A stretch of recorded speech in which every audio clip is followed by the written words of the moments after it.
in her native California giving her a hard time, saying there weren't any good-looking guys in the Midwest. She set out to prove them wrong. The result was a set of postcards with the men of USD. The postcards were such a hit, selling out at the school bookstore in a month, that Carrie is now working on a calendar of hunks. Good luck to her. When News 5 at 10 continues tonight, chances are it's happening to you before. You've put a dollar bill in the vending or video lottery machine and it's rejected. But why? We'll tell you in tonight's 5 on Your Side.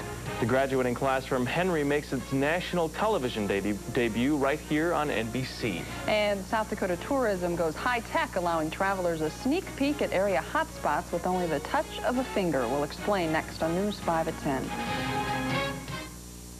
News 5 at 10 is brought to you. But the only bills in your wallet are too crumpled for the machine to accept. That frustrating scenario seems to be getting more common. So tonight, News 5 consumer reporter Beth Fuller takes a closer look at your money and why it's getting rejected. The sound of rejection.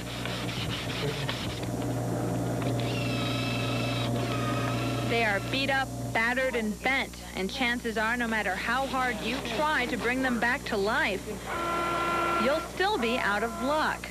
I'm not sure where all the bad ones are coming from. If you think you're getting more than your share, you aren't alone. Nutty's casino manager Dale Zuriff says it's becoming a struggle to keep crisp dollar bills in stock. It gets to be quite a chore. We have to go to the bank quite often and get just dollar bills.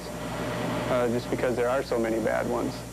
If I were giving you change back, I would not want to give you that kind of money. Deerfield Bank in Sioux Falls is also noticing an increase of wrinkled ones. And once the bills are dog-eared, or what they call mutt, the bank sells them back to the Federal Reserve. Assistant Vice President Katie Doss thinks the machines that are so particular about which bills to accept may be part of the cause. There seems to be a lot of what we call mutt dollar bills, where we do not want to give them back to customers with change because we're not proud of the appearance of the dollar bill. And a lot of it has to do with the video lottery. But where do all these wrinkled dollar bills end up? In our wallets. And video lottery machines aren't the only ones that can be picky. And because bills aren't likely to get any crisper, Doss puts the crumpled currency in perspective. You can use them, but it's just not pretty money. You know. For News 5 on Your Side, I'm consumer reporter Beth Fuller. News 5 at 10 is brought to you by Well, it's almost Wednesday. What are higher gas prices doing to the budgets of our local governments? Now, the city of Sioux Falls uses tax dollars like other cities to buy fuel for their vehicles. Tonight, Tracy O'Halloran finds out if the pumps are running the city dry. The city of Sioux Falls is lucky in that they don't have to pay the high prices that the rest of us do. They buy fuel in bulk quantities, which keeps the price down to a level that no one would complain about.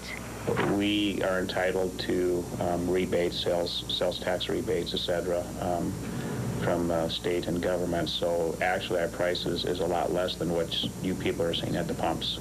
Since January, the city of Sioux Falls has averaged 88 cents a gallon on ethanol-blended gasoline and 74 cents for diesel fuel.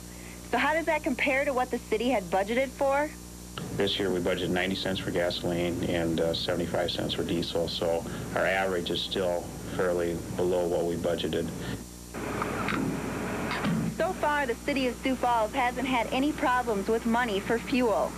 And if prices should skyrocket in the future, the city is safe in that they have a contingency fund they can dip into if prices go over budget.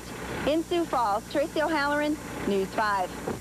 Now that travel season is upon us, most of us want to know as much as we can about our destination before we get there. But shuffling through papers and brochures can be inefficient, not to mention boring at times. South Dakota now offers an easy solution. Andrea Barber tonight tells us how travelers can find out about the state's hotspots all at the tips of their fingers. Nancy Whipple and her family came all the way from Massachusetts to visit South Dakota. So when they made a stop at an information center near Valley Springs, they were excited to find a vacation guide that was quick and easy. It had a lot of information that was very useful for somebody that's just stopping by and wants information real quickly. Some rest areas in South Dakota are experimenting with a worldwide web system so travelers like Nancy and her family can find out what South Dakota has to offer. You're able to access different areas of the state and be able to find out what there is to see in that part of the state. Travelers can then choose one of many areas for more information, including maps, hotels, or South Dakota legends. And just by touching the screen, visitors can even read about the state's pioneers, Western adventures, and the Great Sioux Nation. I think it's great. I mean, it had a tremendous amount of information. It was fairly easy to use. Once I got my finger pressing okay. And the tourism department hopes the easy access to information will help keep visitors in the state a little longer. Near Valley Springs, Andrea Barber, News 5. The Valley Springs Information Center is just one of 8 rest areas in the state using the World Wide Web system. You're watching Out there from the smallest graduating high school class in the country, and they happen to be from right here in eastern South Dakota. We'll tell you about their going from small-time academics to big-time television when we come back on News 5.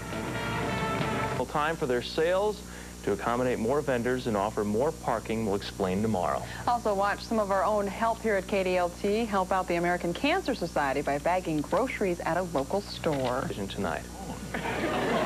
Please welcome from Henry High School in Henry, South Dakota, the entire class of 1996, Tricia Maynard and Matt Bastian.